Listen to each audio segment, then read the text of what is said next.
جو ماحول حضرت یعقوب نے اپنی اولاد کو دیا تھا اور مرتے ہوئے اس ماحول کے لیے فکر مند تھے، تو یاد رکھیں آپ مانیں یا نہ مانیں، ہم اپنے آپ کو کتنی ہی تسلیہ کیوں نہ دیں، لیکن دو ایک نسلوں کے بعد اگر یہی رویہ رہا تو شاید ہمارے دین کا اور ہمارے ایمان کا بچا پانا بہت مشکل ہو جائے۔ حضرت یعقوب کون ہیں؟ ان کے والد حضرت اسحاق اللہ کے نبی، دادا حضرت ابراہیم اللہ کے نبی، چچا حضرت اسماعیل اللہ کے نبی، بیٹا حضرت یوسف اللہ کے نبی، پورا خانوادہ اور گھرانہ اللہ کی نبوت کے انعام سے فیضیاب، پھر بھی جاتے ہوئے فکر اس بات کی ہے کہ میری اولاد میرے بعد تم عبادت کس کی کرو گے۔ لہذا یہ فکر ہمیں اور آپ کو بھی آج اوڑھنی ہے کہ میرے بعد میری اولاد کس کی عبادت کرے گی۔ اللہ کے بجائے غیر اللہ کے آگے سجدہ ریز تو نہیں ہو جائے گی۔ اب اس ماحول کو بنانے کے لیے ہمیں آج سے محنت کرنی ہے، بلکہ اولاد کے پیدا ہونے سے پہلے یہ تیاری ہمیں شروع کرنی ہے۔ نحو کے امام حضرت ابو الاسود، انہوں نے اپنی اولاد سے ایک مرتبہ کہا، میرے بچوں میں نے تمہیں اپنے احسان سے نوازا ہے اس وقت جب تم پیدا بھی نہیں ہوئے۔ بیٹوں نے کہا، ابا جان ہم پیدا بھی نہیں ہوئے پھر بھی آپ نے ہم پر کیسے احسان کیا؟ فرمایا، جب میری شادی کا وقت آیا تو میں نے اپنے لیے بیوی کم تلاش کیا، تمہارے لیے ماں زیادہ تلاش کیا۔ میرے پیدا ہونے والے بچوں کی ماں کیسی ہوگی میں نے اس کو تلاش کیا، لہذا تمہاری بہترین ماں کا انتخاب کیا۔ میں نے رنگ و روپ کو ترجیح نہیں دی، میں نے حسب و نسب کو ترجیح نہیں دیا، میں نے مال و دولت پر نگاہ نہیں کی، میں نے اپنی پیدا ہونے والی اولاد کے لیے بہترین ماں ڈھونڈا اور اس کا انتخاب کیا۔ چنانچہ اللہ کے پیغمبر جناب محمد رسول اللہ صلی اللہ علیہ وسلم نے ارشاد فرمایا، تنکح المرأة لأربع، عورت سے نکاح چار باتیں دیکھ کر دنیا کرتی ہے، مال دیکھ کر، حسب و نسب دیکھ کر، حسن و جمال دیکھ کر،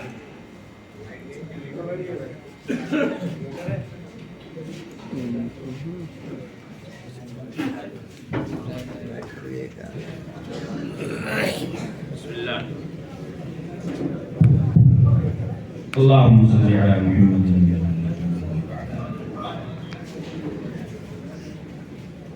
ہمارے اور آپ کے پیارے آقا علیہ السلام نے فرمایا، دنیا والے عورت کی چار باتیں دیکھ کر نکاح کرتے ہیں، کچھ لوگ مال و دولت پر، کچھ لوگ حسن و جمال پر، کچھ لوگ ہڈی گڈی پر اپنی ترجیح کی اور اپنی ازدواجی زندگی کی بنیاد رکھتے ہیں۔ یہودیوں کا مزاج ہے مال و دولت، نصارہ کا مزاج ہے حسن و جمال، اور مشرکین کا مزاج ہے ہڈی گڈی حسب و نسب۔ لیکن ایک مومن کی شان یہ ہو کہ وہ جب کسی عورت کا انتخاب کرے تو وہ عورت کے انتخاب میں دینداری کو بنیاد بنائے۔ جب ہم ایسی عورت کا انتخاب کریں گے پھر ہمارے گھرانے میں حضرت عمر ابن عبدالعزیز پیدا ہوں گے، ہمارے گھرانے میں حضرت حسنین اور حضرت حسین پیدا ہوں گے، ہمارے گھرانے میں حضرت بایزید بستامی پیدا ہوں گے، ہمارے گھرانے میں معین الدین چشتی اجمیری پیدا ہوں گے، ہمارے گھرانے میں زید بن حبیب رضی اللہ تعالیٰ عنہ جیسی شخصیتیں پیدا ہوں گی۔ لہذا عورت پر سب سے پہلے نگاہ کی جائے اور اس کی تعلیم و تربیت پر اللہ کے نبی علیہ الصلوۃ والسلام کی چھاپ چھوڑنے کی کوشش کی جائے۔ حضرت عائشہ رضی اللہ تعالیٰ عنہ کی خدمت میں ایک مرتبہ ایک مانگنے والی عورت آئیں، ان کے ساتھ دو یتیم بچیاں ہیں، ان کی بیٹیاں ہیں۔ حضرت عائشہ نے ایک کھجور دیا، اس عورت نے اس کھجور کے دو ٹکڑے کیے اور دونوں بیٹیوں کو کھلا دیا، کچھ نہیں کھایا۔ یا تین کھجور دیا، ایک کھجور ایک بیٹی کو دوسری بیٹی کو دیا، دونوں نے منہ میں رکھا اور بچوں کی عادت کے مطابق دونوں نے اس تیسری کھجور کے لیے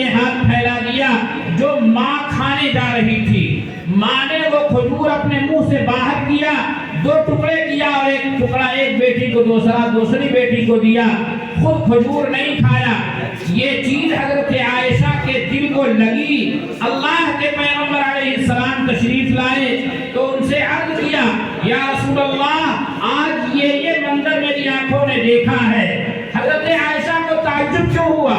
آپ سوچ رہے ہوں گے ہم تو اپنے منہ کا نوالہ روزانہ اپنی بیٹیوں کو کھلا رہے ہیں۔ یاد رکھیں، میری مائیں اور بہنیں بھی، ہمارے یہ بزرگ اور بھائی بھی، یہ صدقہ ہے جناب محمد الرسول اللہ صلی اللہ علیہ وسلم کی توجہات کا، ورنہ بیٹیاں پیدا ہوتی تھیں، ادھر باپ گڑھا کھود کر زندہ دفن کر دینے میں فخر محسوس کرتا تھا۔ قرآن نے خود کہا ہے، بیٹی کی پیدائش کا گھر میں ذکر سن لیتے تو اس معصوم کو زندہ زمین میں دفن کر دیتے۔ قرآن کہتا ہے یہ سوچتے رہتے تھے، اَيُمْسِكُهُ عَلَىٰ هُونٍ أَمْ يَدُسُّهُ فِي التُّرَابِ، انہیں ذلت کے ساتھ باقی رکھے یا زمین میں زندہ دفن کر دے۔ قرآن نے کہا ہے کل اللہ کے دربار میں جب لوگ حاضر کیے جائیں گے، وَإِذَا الْمَوْءُودَةُ سُئِلَتْ بِأَيِّ ذَنبٍ قُتِلَتْ، تو زندہ دفن کی جانے والی بیٹیوں سے پوچھا جائے گا تمہیں کس جرم اور گناہ کی وجہ سے زندہ دفن کیا گیا تھا۔ میرے بھائیوں اور بزرگوں، لہذا حضرت عائشہ صدیقہ رضی اللہ تعالی عنہ کو تعجب ہوا، ایک بیٹی کی وجہ سے ماں نے کھجور نہیں کھایا۔ اللہ کے پیغمبر علیہ السلام نے اس موقع پر فرمایا، عائشہ، جس باپ کو 2 بیٹیاں یا 3 بیٹیاں یا جس بھائی کو 2 بہنیں یا 3 بہنوں کا ذمہ دار بنایا گیا، باپ بوڑھا ہو گیا یا انتقال کر گیا، بہنیں ابھی چھوٹی ہیں، غیر شادی شدہ ہیں، بھائی کی ذمہ داری ہو گئی، بھائی نے ذمہ داری نبھایا، باپ نے ذمہ داری نبھایا اپنی بیٹیوں کی، بھائی نے ذمہ داری نبھایا اپنی بیٹیوں کی، فَأَحْسَنَ إِلَيْهِنَّ وَأَدَّبَهُنَّ فَلَهُ الْجَنَّةُ، ان کی بہترین تربیت کیا، عمدہ سلوک کیا ان کے ساتھ، تو اس باپ کے لیے یا بھائی کے لیے صرف اور صرف انعام میں جنت ہے۔ اللہ کے نبی علیہ السلام نے فرمایا، تمہارے یہاں بیٹی آئی ہے تو اس کے ساتھ اچھا سلوک کرنا یہ بیٹی کا حق ہے، اور بہترین تعلیم و تربیت سے آراستہ کرنا یہ بھی بیٹی کا حق ہے، یہ بہن کا حق ہے۔ لہذا قابل مبارکباد ہیں اس مدرسے کے وہ ذمہ داران جن کے ذہن میں یہ بات آئی کہ یہاں بچیوں کی تعلیم و تربیت کے ساتھ ان کا اعلیٰ تعلیم کا نظام بھی قائم کیا جائے، قرآن مجید کے حفظ کا، ان کے بہترین پڑھنے کا یا عالمیت کا نظام آئندہ پروگرام کے مطابق جہاں قائم کیا جائے۔ یقیناً کوئی بھی عورت اچھی نہیں ہو سکتی جب تک کہ اس کے اندر وہ خوبیاں اور کمالات نہ آئیں جو خوبیاں اور کمالات ان پاک باز عورتوں کے لیے قرآن نے بیان کیا تھا، جو اس کائنات کی افضل ترین عورتیں ہیں، یعنی جناب محمد الرسول اللہ صلی اللہ علیہ وسلم کی بیویاں۔